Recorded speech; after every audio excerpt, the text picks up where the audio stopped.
A man carries a jar of water through a crowded street in Jerusalem, and you would not look at him twice. In this city, water is carried by women, not men. A man doing it stands out the way a man pushing a stroller alone through a busy market might stand out today. But tonight, this man is not running an errand. He is a signal. 2 disciples have been told to watch for exactly this: a man with a water jar. And when they find him, they will follow him in silence, up a narrow stairway, into a room that has already been prepared for a meal that is about to end one world and begin another. You know the name of this meal. You have heard it called the Last Supper 1,000 times, in paintings, in sermons, in movies where everyone sits stiffly at a long table facing forward like a school photo. But here is what most people miss. Nothing that happens in that room tonight is random. Not who goes to find it, not the seating, not the towel folded in the corner, not the order of the bread and the cup. Not even the exact moment a man named Judas gets up from the table and walks out into the dark. This is not a story about a menu. This is not a story about candles and cups and quiet piety. This is not a story about table manners from 2,000 years ago. This is the story of the most examined meal in human history. And by the end of it, you will understand why one quiet warning, spoken to a loud, confident fisherman named Peter in the middle of that room, will not be answered until a rooster crows on the other side of the city, in the dark, while Peter is warming his hands by a fire he should never have sat down at. Hold on to that one. We will come back to it, but not yet. Let's start with the room itself, because even the room is trying to tell you something. Jesus sends Peter and John ahead with instructions that sound almost like a spy's code. Go into the city. Look for a man carrying a jar of water. Follow him. He will lead you to a house, and the owner of that house will show you a large room upstairs, already furnished, already ready. Notice what is missing from this account. There is no scene of Jesus negotiating for a room, no haggling over price, no last-minute scramble to find space during the busiest week of the Jewish calendar, when Jerusalem's population could swell several times over for Passover and every guest room in the city was already claimed. Someone arranged this in advance, quietly, without fanfare. You are watching the tail end of a plan that was set in motion long before the disciples asked a single question about where they would eat. Now think about what it actually meant, that day, for a man to be the one carrying water. In that culture, water carrying was work assigned to women and to servants. A man doing it in public was unusual enough to be memorable, unusual enough to be a landmark 2 people could find in a crowded street without needing an address. It is a small detail. It is also the kind of small, oddly specific detail that honest storytelling includes and invented storytelling tends to leave out, because nobody making up a legend bothers to explain how the disciples found the house. Before we go further, you need one piece of background, because everything that happens at this table only makes sense once you understand what night this actually is. This meal is a Passover meal. Passover was, and still is, the yearly Jewish remembrance of a single night more than 1,000 years earlier, described in the book of Exodus, when the people of Israel were enslaved in Egypt. On that original night, God instructed every Israelite household to kill a lamb and paint its blood on the doorframe of their house. A plague was coming that would take the life of every firstborn son in Egypt, and the blood on the doorpost was the sign that told the angel of death to pass over that house untouched. That is where the name comes from. Passover. The night death passed over the houses marked by the blood of a lamb, and Israel walked out of slavery into freedom by morning.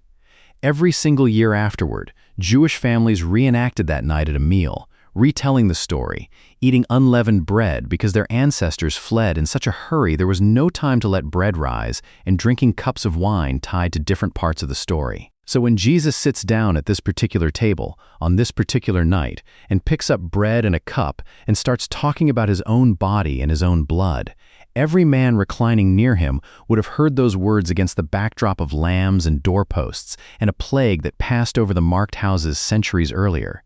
He is not choosing a random object lesson. He is stepping directly into the oldest story his people know and rewriting the ending in front of them. Here's the part almost nobody tells you about the seating arrangement, and it changes how you should picture everything that follows. You have probably seen the famous Renaissance painting. 13 men sitting upright behind a long table, all facing the viewer, hands folded or gesturing dramatically. That is not what the room looked like. A formal evening meal in that world meant reclining on low couches arranged around a low table, each guest propped on his left elbow, feet stretched out and pointing away from the food. Picture something closer to a Roman dinner party than a photograph of the Last Supper you have seen printed on a church bulletin. That single detail unlocks something you have probably read 100 times without quite picturing correctly. Later in the evening, John is described as leaning back against Jesus to ask him a quiet question. Who is it that will betray you? That is not flowery language. That is exactly where John was lying, close enough that his head could rest near Jesus' chest, close enough to whisper a question that no one else at the table could hear. The posture is not decoration. It is the reason the whole exchange between John and Jesus could happen at all, privately, in a room full of other men. Now picture the floor beneath that low table. Sandaled feet that had walked dusty roads all day, arriving to recline at a table where those same feet would end up inches from where the food is placed. In a wealthy household hosting a formal meal, a servant would wash the guests' feet at the door before they ever reclined. And not just any servant, the lowest one in the house. The job with no dignity attached to it at all. Tonight, there is no servant to do this. So in the middle of supper, Jesus stands up. He removes his outer robe. He wraps a towel around his waist the way a household slave would. He fills a basin with water, and he kneels down in front of Peter. You can imagine the silence that falls over that room. A rabbi, the man they call teacher, the man they call Lord, kneeling on the floor in front of fishermen, doing a slave's job with his own hands. Peter cannot sit still for it. "You will never wash my feet," he says, and you can hear the discomfort behind those words, the sense that the world has tilted the wrong way. When Jesus tells him that without this, Peter has no share with him, Peter swings completely the other direction, the way people often do when they realize they have misunderstood something important. "Then not my feet only, Lord, my hands and my head as well. Stay with me here, because this is not simply a nice story about humility to file away for a sermon illustration. This is Jesus, hours before his arrest, physically demonstrating to 12 men exactly what love with no self-protection looks like, including washing the feet of the man who is, at that very moment, already planning to betray him. Because that man is already in the room. He has been in the room the entire time." You should know that stopping here would be the natural place for a video like this to pause and ask you to subscribe, so consider that done. Let's keep going, because it is about to get stranger.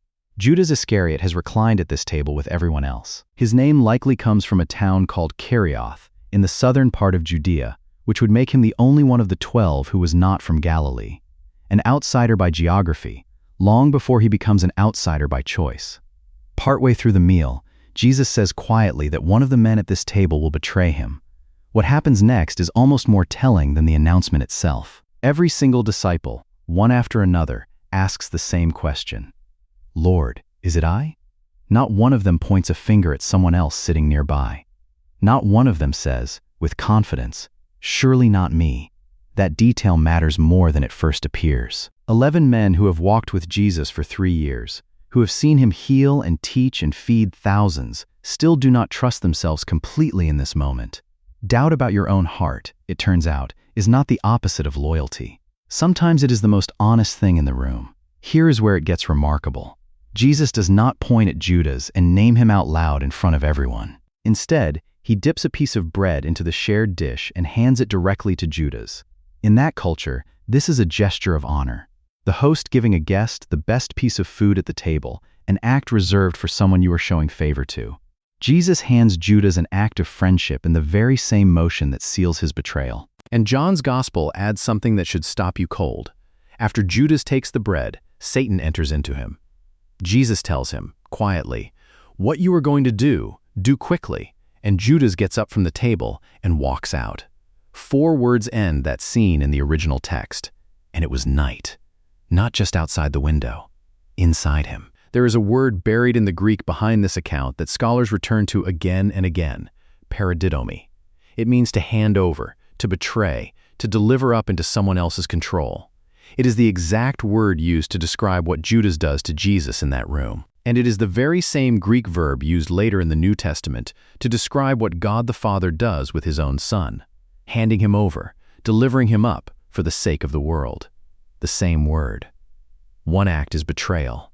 The other, the writers insist, is love. Sit with that for a moment, because it tells you something about how this entire night actually works underneath the surface. Judas's darkest choice becomes, in a way none of the 12 could have predicted at that table. the doorway to the very thing Jesus came to accomplish. While Judas is walking into the dark, Jesus picks up bread. This is Passover, which means the bread on that table is unleavened, flat, plain, made without time to rise, the same kind of bread Israel's ancestors carried out of Egypt centuries earlier when they had no time to wait for dough to leaven before they fled. Jesus takes this bread, gives thanks over it, breaks it, and says 6 words the church has repeated for 2,000 years since. "This is my body, given for you."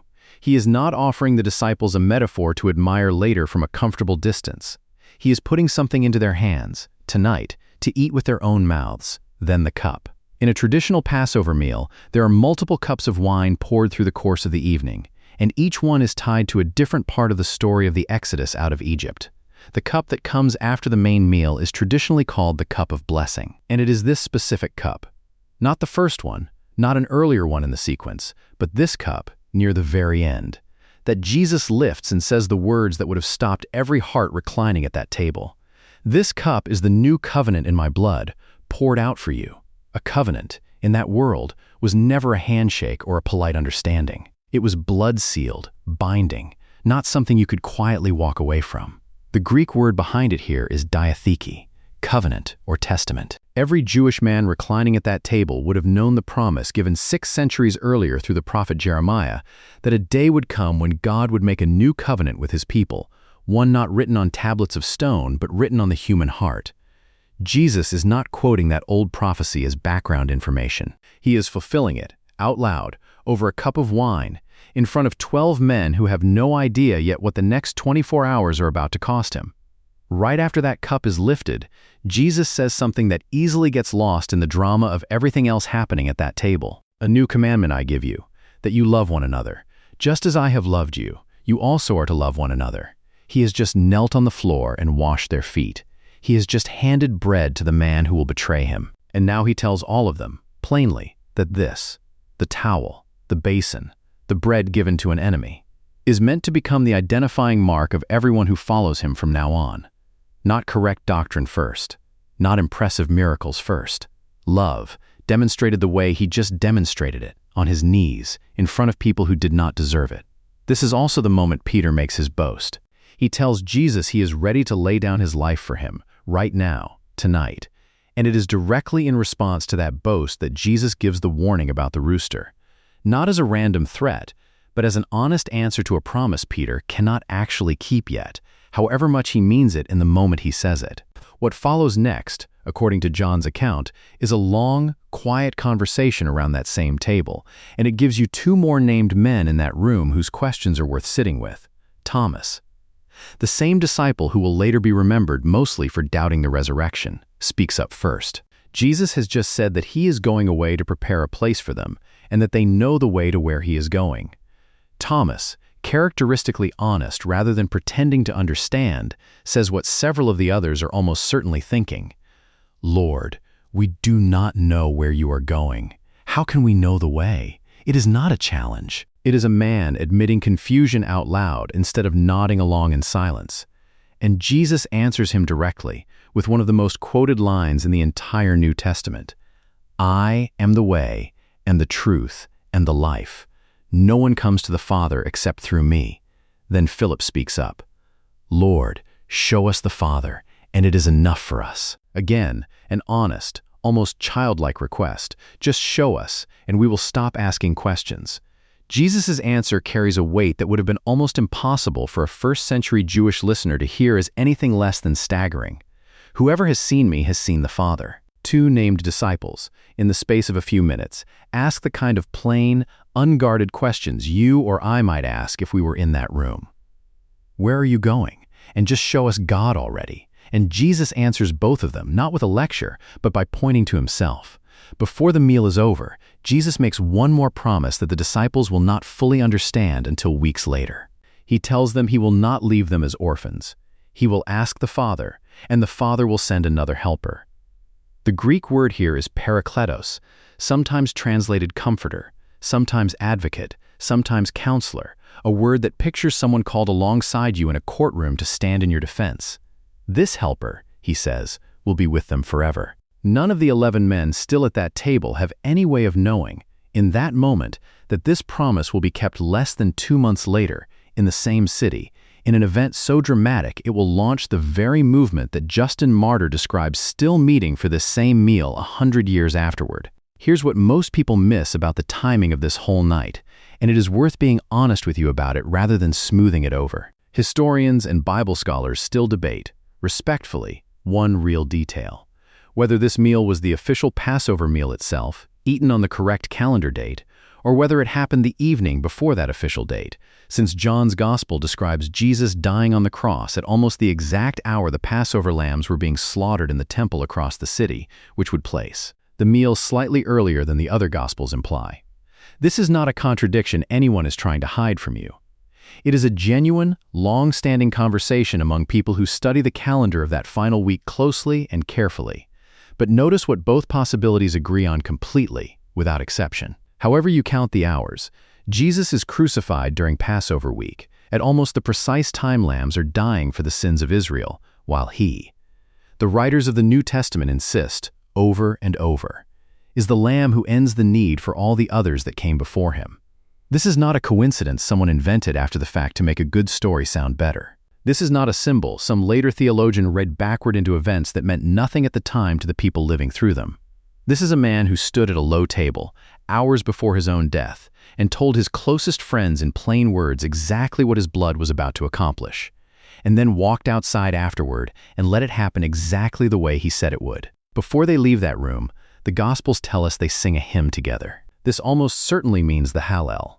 Psalms 113 through 118, songs traditionally sung at the close of a Passover meal, filled with lines about God's steadfast love enduring forever, and about a stone the builders rejected becoming, against all expectation, the cornerstone of the whole building. 12 men, one of them already walking alone through the dark city, sing ancient words about rejection and rescue in the very same breath. Then they rise from the table and walk out toward a garden called Gethsemane. On the way there, Jesus turns to Peter and speaks the words we planted at the very beginning of tonight's story. He tells Peter, plainly, that before the rooster crows, Peter himself will deny even knowing him. Not once, but 3 separate times before the night is over. And Peter, loud, confident, the same man who minutes earlier begged to have his hands and head washed along with his feet, the same man who insisted he was ready to die alongside Jesus, insists this could never happen to him. He would die first, he says. He means it when he says it. You already know how this ends, because it is one of the most quoted failures in the entire Bible. Within a few hours, standing in a courtyard, warming his hands by a fire he probably should never have sat down near, a servant girl looks at Peter's face and recognizes him, and fear does something to him in that moment that love, only hours earlier at that table, could not undo. He denies knowing Jesus. Once. Then a second time. Then a third time, this time with an oath, insisting he does not even know the man. And somewhere in the darkness outside that courtyard, exactly as promised, a rooster crows. This is the detail we told you to hold on to. Not because it makes for a clever twist at the end of a video, because it shows you something honest and unflinching about every person who has ever sat close to Jesus and still failed him within hours, and were not thrown away because of it. Peter is not written out of the story after this moment of collapse. He becomes one of its loudest, most central voices for the rest of the New Testament. The same mouth that denied Jesus 3 times in a courtyard will later preach to thousands in the same city and never once take back the words. There is one more thread worth pulling before we close tonight, because it shows you this meal did not stay locked inside that one room in history. A little over a century later, a Christian writer named Justin Martyr described, in a document called The First Apology, exactly how believers in his own generation were still gathering, week after week, to eat bread and drink from a cup, remembering this same night in that same upper room. The meal did not stay in that room. It walked out the door with 11 frightened men, through betrayal, through a cross, through an empty tomb, through 100 years of persecution that could have erased it completely. And it is still being repeated in ordinary rooms all over the world today, quite possibly in a building not far from where you are sitting right now. If you were to travel to Jerusalem today, you could climb a stone staircase on Mount Zion and stand inside a room that has been venerated for centuries as the traditional site of that upper room. a site Christian pilgrims and Jewish tradition alike have marked and remembered since at least the 4th century, even though the building standing there now has been rebuilt many times over across the centuries, by different empires and different faiths. Scholars are honest that we cannot prove with certainty that this exact stone floor is the exact spot where Jesus reclined with his 12 disciples. But the fact that a location has been pointed to, generation after generation, for close to 1,700 years, tells you something on its own. People do not keep pilgrimages alive to rooms that do not matter to them. Something happened in an upstairs room in Jerusalem that made an entire faith refuse to let the memory of it fade. So here is what to carry away from all of this. First, nothing in that room was random. The seating arrangement, the towel, the order of the bread and the cup, even the exact moment a betrayer received his food before anyone else understood what was happening. Every detail was placed there on purpose by someone who knew exactly what the next day would require of him. Second, this meal was never really about what was eaten or drunk. It was about a covenant sealed in blood, offered freely to 12 men who had no way of paying for it themselves and never will. That includes you, sitting wherever you are sitting right now, watching this. And third, the same table held a betrayer walking toward darkness and a denier walking toward failure, and Jesus knelt down and washed the feet of both of them before either sin had even happened yet. He did not wait to see who would prove worthy of that towel and basin before he picked them up. He washed the feet that would walk into betrayal and the feet that would run from a courtyard in the same motion, with the same hands. If there was room at that table for Judas and for Peter, there is room at it for whatever you are carrying into this moment, whatever failure you are already anticipating in yourself before you have even had the chance to fail. Notice, too, what this meal was never designed to be. It was never a private memory meant to stay locked inside one room, for one generation, in one corner of the ancient world. Jesus tells his disciples to do this in remembrance of him, not once, but again and again, which is exactly why, a little over a century later, Justin Martyr could describe Christians in his own city still gathering around bread and a cup, still telling this same story. The meal was built to travel. It was built to outlast the room it started in, the empire that tried to crush it, and every single generation since that has come and gone in between. That is not an accident of history. That is precisely what was intended from the first time bread was broken at that table. Which detail from tonight's Last Supper hit you the hardest? The towel, the bread, or the rooster? Tell me in the comments below, because 2,000 years later, the bread is still being broken, the cup is still being lifted, and the invitation from that upper room has never once stopped being open.